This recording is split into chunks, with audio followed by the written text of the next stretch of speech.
Stage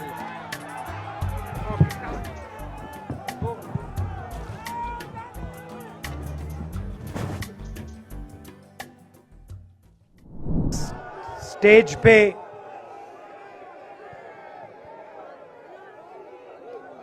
वरिष्ठ नेता, Congress party के वरिष्ठ नेता, विपक्षी दल के वरिष्ठ नेता, हमारे प्यारे कार्यकर्ता, भाइयों और बहनों, प्रेस के हमारे मित्रों, आप सबका यहां बहुत बहुत स्वागत।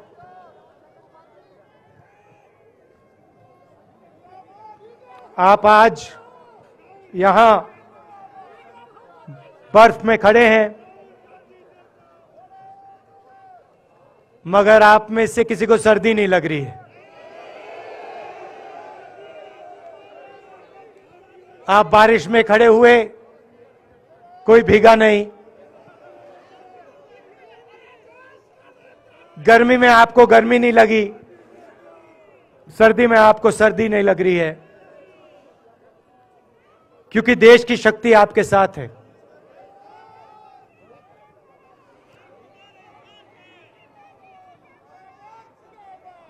प्रियंका की बात मैं सुन रहा था। प्रियंका ने कहा मेरे मैसेज के बारे में, प्रियंका ने कहा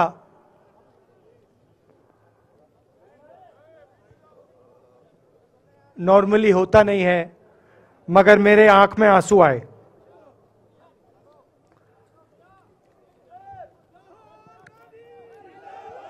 क्योंकि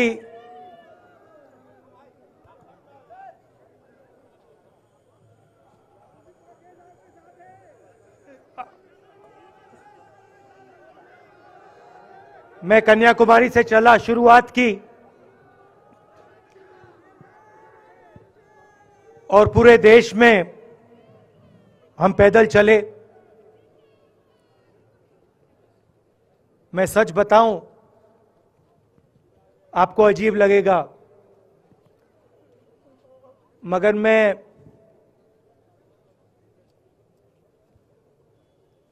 बहुत सालों के लिए हर रोज 8-10 किलोमीटर दौड़ता हूं। तो मैंने सोचा था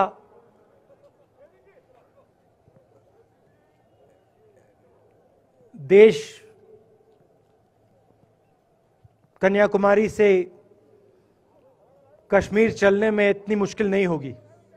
मेरे दिल में था कि आसान होगा।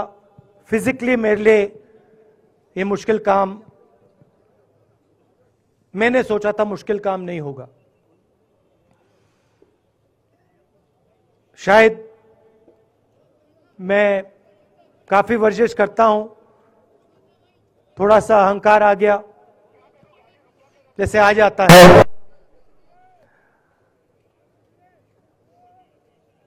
मगर फिर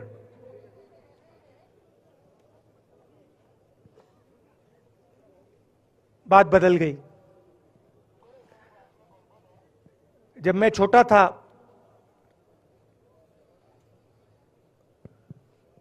फुटबॉल खेलता था,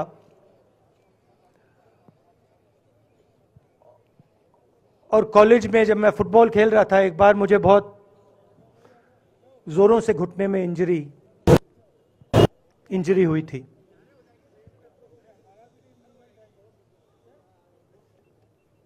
मैं उसको भूल गया था।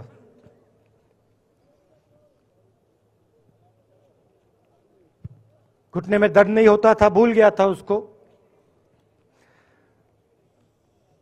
दर्द गायब हो गया था। मगर कन्याकुमारी से 5-7 दिन बाद घुटने में प्रॉब्लम आई, और जबरदस्त प्रॉब्लम आई।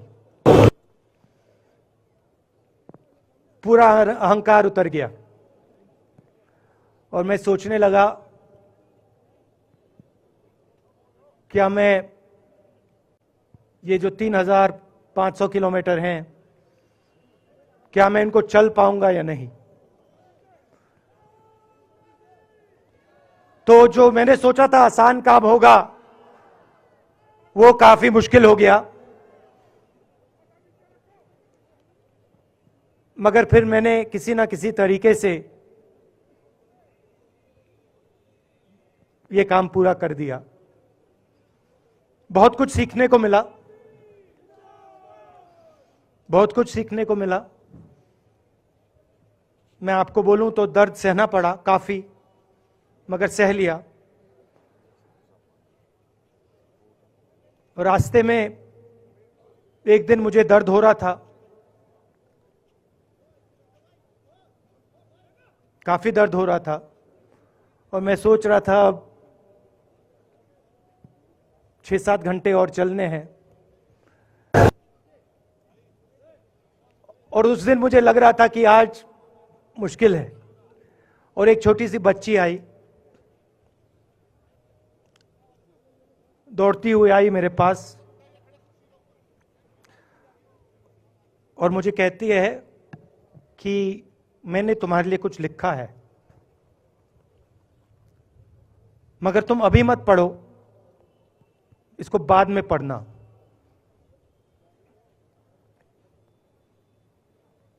और फिर वो मुझे गले लग के भाग गई। फिर मैंने सोचा अब पढ़ता हूं क्या लिखा है।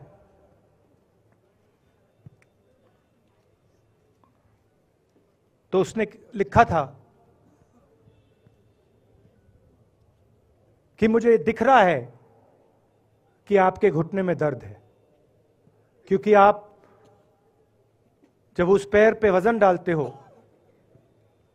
तो आपके चेहरे पे दिखता है कि दर्द है। मगर मैं आपको बताना चाहती हूं कि मैं आपके साथ कन्याकुमारी नहीं चल सकती हूं, क्योंकि मेरे माता पिता नहीं चलने दे रहे हैं। मगर मैं दिल में आपके साथ, आपके साइड में चल रही हूं, क्योंकि मैं जानती हूं कि आप अपने लिए नहीं चल रहे हो, आप मेरे लिए चल रहे हो, और आप मेरे भविष्य के लिए चल रहे हो। और उसी सेकंड में, पता नहीं अजीब सी बात है, उसी सेकंड मेरा दर्द उस दिन के लिए गायब हो गया। दूसरी बात, मैं चल रहा था और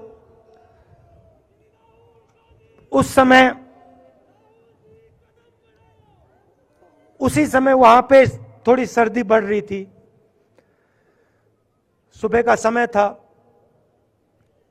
और 4 बच्चे आए।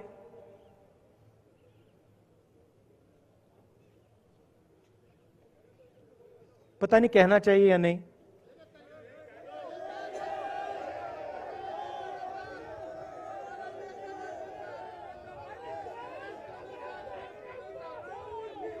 तो कह देता हूं, छोटे से बच्चे थे, भिखारी थे, भीख मांगते थे, और मेरे पास आए। कपड़े नहीं थे, मैंने देखा, शायद मजदूरी भी करते थे तो थोड़ी मट्टी थी उन पे। खैर, मैं ये चीजें देखता नहीं हूं, तो मैं उनके साथ गले लगा,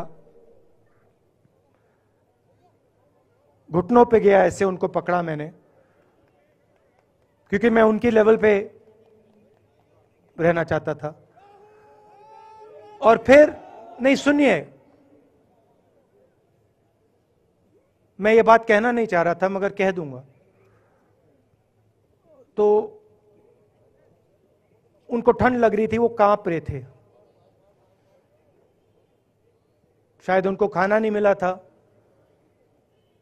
छोटे बच्चे मजदूरी कर रहे थे।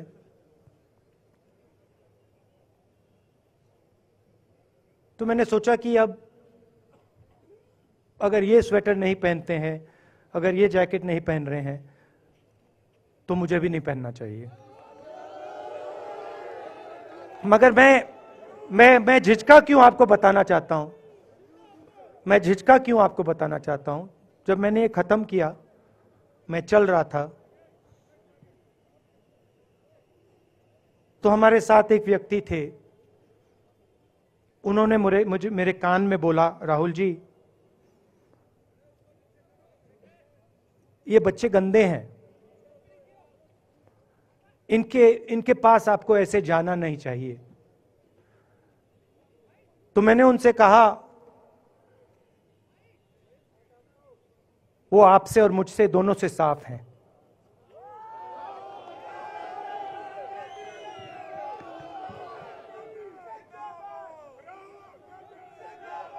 तो देश में कभी कभी यह विचारधारा दिखाई दे जाती है। दूसरी बात आपको बता देता हूं, शायद लोगों को अच्छी ना लगे। जब मैं चल रहा था, आपने देखा होगा कि बहुत सारी महिलाएं रो रही थी। आपने देखा? आपको मालूम है क्यों रो रही थी? नहीं, उसमें से बहुत सारी महिलाएं इमोशनल थी, मुझसे मिलकर रो रही थी, मगर उसमें बहुत सारी ऐसी भी महिलाएं थी जिन्होंने मुझे बोला कि उनके साथ बलात्कार हुआ है, उनको किसी ने मोलेस्ट किया है, उनके किसी रिश्तेदार ने उनको मोलेस्ट किया है। और जब मैं उनसे बोलता था, बहन मैं पुलिस को बताऊं, तो मुझे कहती थी, राहुल जी पुलिस को मत बताइए, हम चाहते हैं कि आपको यह बात मालूम हो, मगर पुलिस को मत बताइए, हमारा और भी नुकसान हो जाएगा। तो ये हमारी देश की सच्चाई है। ऐसी बहुत सारी और मैं कहानियां आपको बता सकता हूं।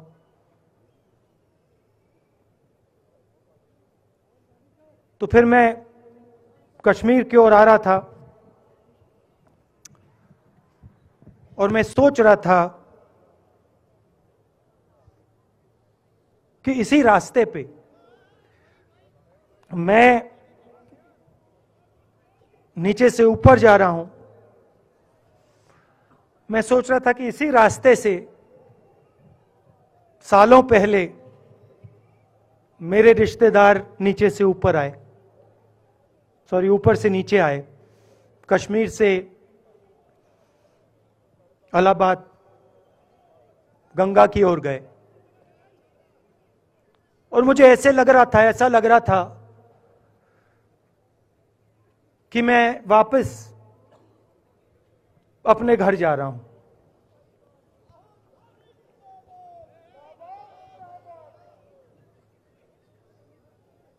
घर मेरे लिए, जब से मैं छोटा था, मैं सरकारी घरों में रहा हूं, मेरा अपना घर नहीं है। तो मेरे लिए घर, जिसको जो स्ट्रक्चर होता है, उसको मैंने कभी घर नहीं माना। वो मेरे लिए, मैं कहीं भी रह लूं, वो एक इमारत होती है, वो घर नहीं होता है। घर मेरे लिए एक सोच है, एक जीने का तरीका है, एक सोचने का तरीका है।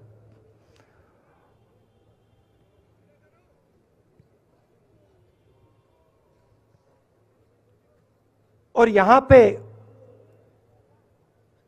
जिस चीज को आप कश्मीरियत कहते हो, उसको मैं अपना घर मानता हूं। अब ये कश्मीरियत है क्या? ये जो शिव जी की सोच है एक तरफ, और थोड़ी सी गहराई में जाएंगे तो उसको शून्यता कहा जा सकता है। अपने आप पर, अपने अहंकार पर, अपने विचारों पर आक्रमण करना। और दूसरी तरफ इस्लाम में, जिसको शून्यता यहां कहा जाता है, वहां फना कहा जाता है। सोच वही है। इस्लाम में फना का मतलब अपने ऊपर आक्रमण, अपनी सोच पर आक्रमण, जो हम अपना किला बना देते हैं कि मैं ये हूं, मेरे पास ये है, मेरे पास ये ज्ञान है, मेरे पास ये घर है, उसी किले पर आक्रमण करना, वही है शून्यता, वही है फना। और इस धरती पे ये दो जो विचारधाराएं हैं,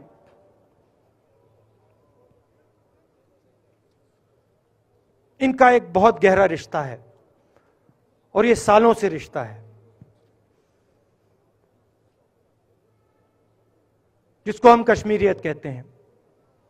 यही सोच बाकी स्टेट्स में भी है। गांधी जी वैष्णव जनतों की बात करते थे, जिसको हम यहां शून्यता, फना कहते हैं, उसको गुजरात में वैष्णव जनतो कहा जाता है। असम में शंकर देव जी ने भी यही बात कही। कर्नाटक से हमारे यहां जो लोग आए हैं, वहां बसवा जी ने यह बात कही। केरल में नारायण गुरु ने ये बात की। महाराष्ट्र ने ज्योतिबा फुले जी ने ये बात की। और यहां इसको हम कश्मीरियत कहते हैं। लोगों को जोड़ना और दूसरों पर आक्रमण नहीं करना, अपने आप पर आक्रमण करना, अपनी कमी देखना।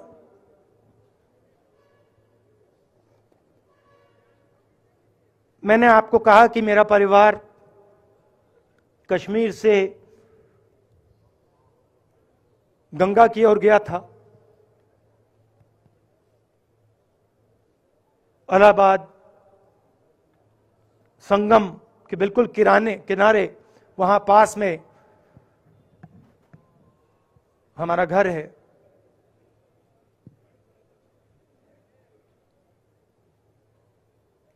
तो जब यहां से वो वहां गए, उन्होंने कश्मीरियत की जो सोच थी उसको गंगा में डाला था। गंगा में ले गए उस सोच को और उत्तर प्रदेश में उस सोच को फैलाया था, जिसको उत्तर प्रदेश में गंगा जमुना तहजीब कहा जाता है।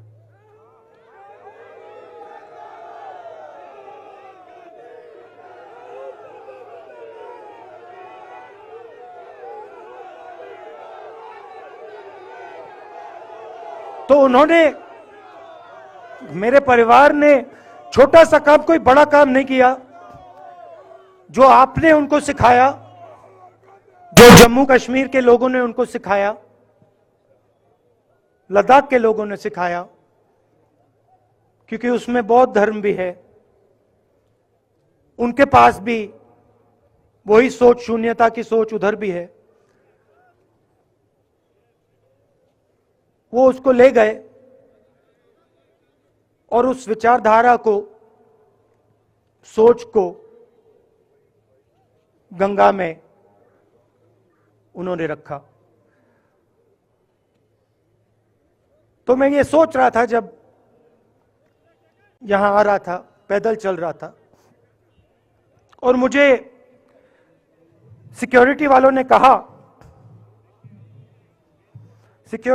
कहा था कि देखिए, आप पूरे हिंदुस्तान में चल सकते हो,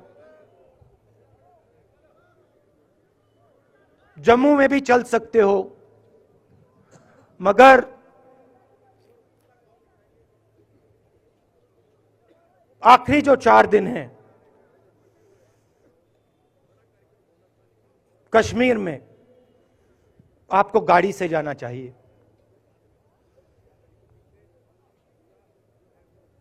वेणुगोपाल जी ने मुझे कहा पहले, और जो ऑर्गेनाइज कर रहे थे उन्होंने कहा। 3-4 दिन पहले एडमिनिस्ट्रेशन ने कहा कि देखिए, शायद डराने के लिए, कि देखिए अगर आप पैदल चलेंगे तो आपके ऊपर ग्रेनेड फेंका जाएगा। तो मैंने सोचा, नहीं सुनिए, मैंने सोचा कि ऐसे करते हैं, मैं अपने घर वापस जा रहा हूं, 4 दिन पैदल चलूंगा, अपने घर के जो लोग हैं उनके बीच में चलूंगा। और मैंने सोचा कि जो मुझसे नफरत करते हैं उनको क्यों ना मैं एक मौका दूं कि मेरी सफेद शर्ट का रंग बदल दें, लाल कर दें।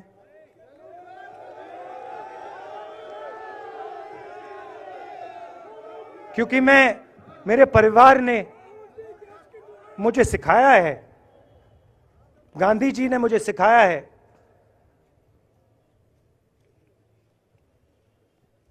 कि अगर जीना है तो डरे बिना जीना है, नहीं तो जीना नहीं है। तो मैंने मौका दिया, मैंने कहा मैं 4 दिन चलूंगा, बदल दो टी शर्ट का रंग, लाल कर दो, देखी जाएगी। मगर जो मैंने सोचा था वही हुआ। जम्मू कश्मीर के लोगों ने मुझे हैंड ग्रेनेड नहीं दिया, अपने दिल खोलकर प्यार दिया, गले लगे।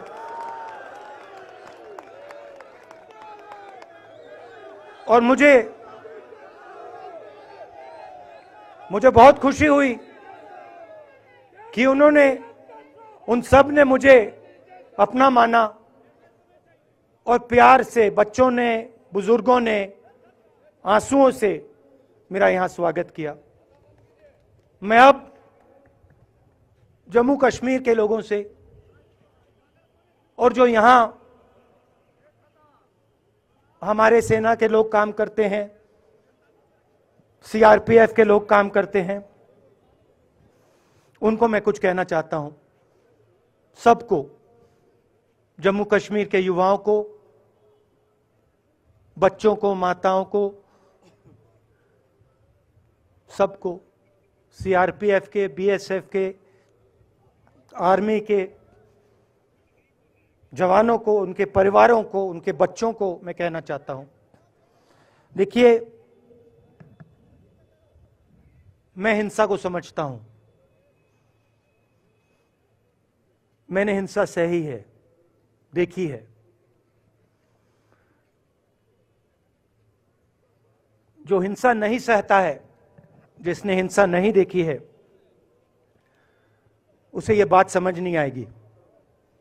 जैसे मोदी जी हैं, अमित शाह जी हैं, आरएसएस के लोग हैं, उन्होंने हिंसा नहीं देखी है।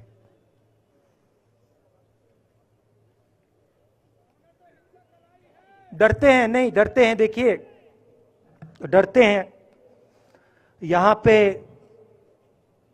हम 4 दिन पैदल चले, मैं आपको गारंटी देके कह सकता हूं कि बीजेपी का कोई नेता ऐसे नहीं चल सकता है। और इसलिए नहीं क्योंकि जम्मू कश्मीर के लोग, इसलिए नहीं क्योंकि जम्मू कश्मीर के लोग उनको चलने नहीं देंगे, इसलिए क्योंकि वो डरते हैं। खैर, मैं अपने जम्मू कश्मीर के लोगों को, युवाओं को, बुजुर्गों को और आर्मी के लोगों को, सीआरपीएफ, बीएसएफ लोगों को थोड़ा सा बताना चाहता हूं। देखिए, मैं जब 14 साल का था, स्कूल में था, सुबह ज्योग्राफी की क्लास में था, मैं पढ़ रहा था, सामने बैठा था और मेरी एक टीचर आई, अंदर आई और उसने कहा, राहुल तुम्हें प्रिंसिपल बुला रहा है। मैं बदमाश था, बहुत बदमाश था, जब छोटा था, बहन से पूछ सकते हो क्या क्या करता था मैं। अभी भी करता हूं।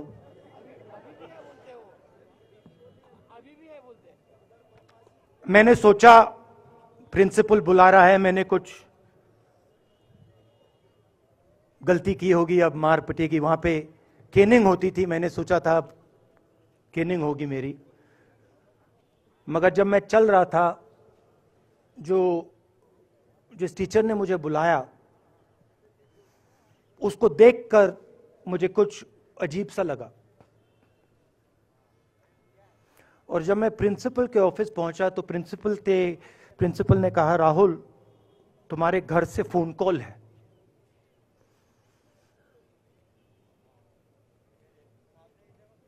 और जब मैंने उसके शब्द सुने मुझे पता लग गया कुछ गलत हो गया है।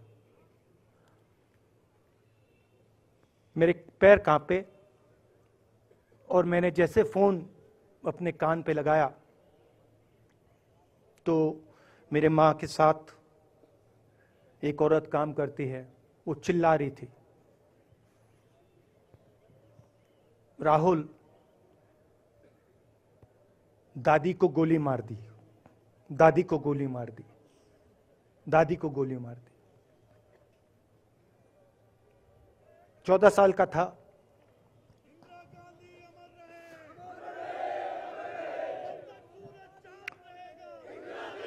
देखिए, ये जो मैं कह रहा हूं, ये जो मैं अभी कह रहा हूं, ये बात प्रधानमंत्री को नहीं समझ आएगी, ये बात अमित शाह जी को नहीं समझ आएगी, ये बात डोवल जी को भी नहीं समझ आएगी, मगर ये बात कश्मीर के लोगों को समझ आएगी, ये बात सीआरपीएफ के लोगों को समझ आएगी, ये बात आर्मी के लोगों को समझ आएगी, उनके परिवारों को समझ आएगी। तो उन्होंने मुझे कहा, नाम ओंगमू है उसका, उसने कहा दादी को गोली लग गई, दादी को गोली लग गई। और फिर मुझे गाड़ी में वापस ले गए, प्रियंका को मैंने स्कूल से उठाया, मैं वापस गए।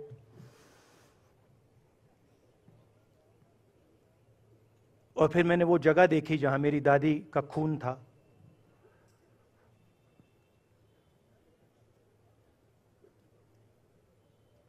पापा आए, मां आई, मां बिल्कुल हिल गई थी, बोल नहीं पा रही थी।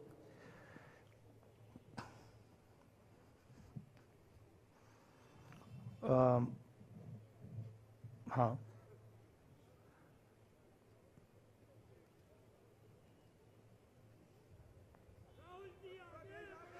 फिर क्या हुआ, तो जो हम लोग हैं जिन्होंने हिंसा देखी है,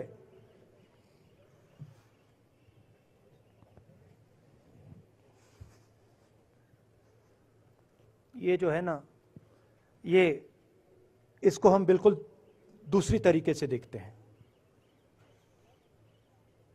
ये आप सबके लिए टेलीफोन है, ये हमारे लिए सिर्फ टेलीफोन नहीं है।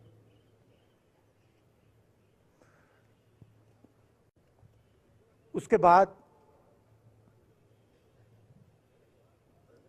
6-7 साल बाद मैं अमेरिका में था और फिर से टेलीफोन आया। 21 में टेलीफोन आया। जैसे बहुत सारे, जैसे जो पुलवामा में हमारे सैनिक मरे थे, उनके घर टेलीफोन आया होगा, हजारों कश्मीरी लोगों के घर टेलीफोन आया होगा, सेना के परिवारों को टेलीफोन आया होगा, वैसा ही टेलीफोन आया। पिता के एक दोस्त थे, उन्होंने मुझे फोन किया और कहा, राहुल बुरी खबर है। मैंने उनसे कहा, मैं जानता हूं, पापा मर गए। कहते हैं हाँ। मैंने कहा धन्यवाद, फोन रख दिया। तो मेरा कहना है जो हिंसा करवाता है जैसे मोदी जी हैं, अमित शाह जी हैं, अजीत डोवल जी हैं, आरएसएस के लोग हैं, वो इस बात को समझ नहीं सकते हैं, वो दर्द को समझ नहीं सकते हैं। हम समझ सकते हैं। पुलवामा के जो सैनिक थे, उनके बच्चों के दिल में क्या हुआ मैं जानता हूं। मेरे दिल में वही हुआ है जो यहां पे कश्मीर में लोग मरते हैं, उनके दिल में क्या होता है। जो फोन कॉल आता है क्या लगता है वो मैं समझता हूं, मेरी बहन समझती है। तो कल किसी जर्नलिस्ट ने मुझसे पूछा यात्रा का क्या लक्ष्य है।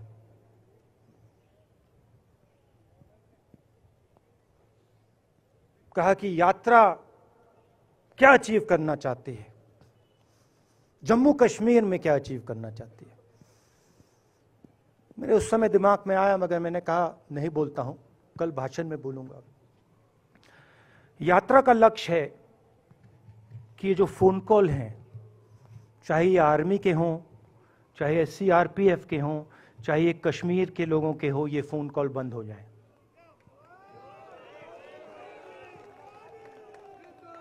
कि ये फोन कॉल किसी बच्चे को, किसी मां को, किसी बेटे को ना लेना पड़े। मेरा लक्ष्य ये जो फोन कॉल हैं इनको बंद करने का है। अब देखिए, बीजेपी आरएसएस के लोग आक्रमण किस चीज पे कर रहे हैं। मुझे गाली देते हैं, मैं उनका धन्यवाद करता हूं, क्योंकि मैंने आपको शून्यता की बात की, शिव की बात की, उसको मैं समझता हूं और मैं दिल से उनका धन्यवाद करता हूं कि जितना भी वो मेरे ऊपर प्रेशर डालें, जितनी भी गाली लगाएं, जो भी वो करें, उससे मैं सिर्फ सीखता हूं। तो मैं एक प्रकार से उनका धन्यवाद करता हूं।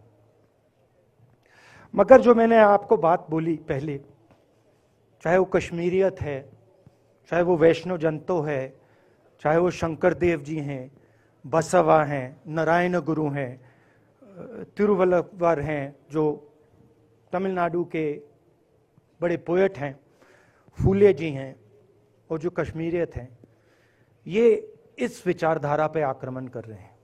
और ये जो विचारधाराएं हैं, ये इस देश की नींव है, इस देश की फाउंडेशन है। और आपने जो किया, जो यात्रियों ने किया, हम सब ने किया, इस विचारधारा की रक्षा के लिए किया है।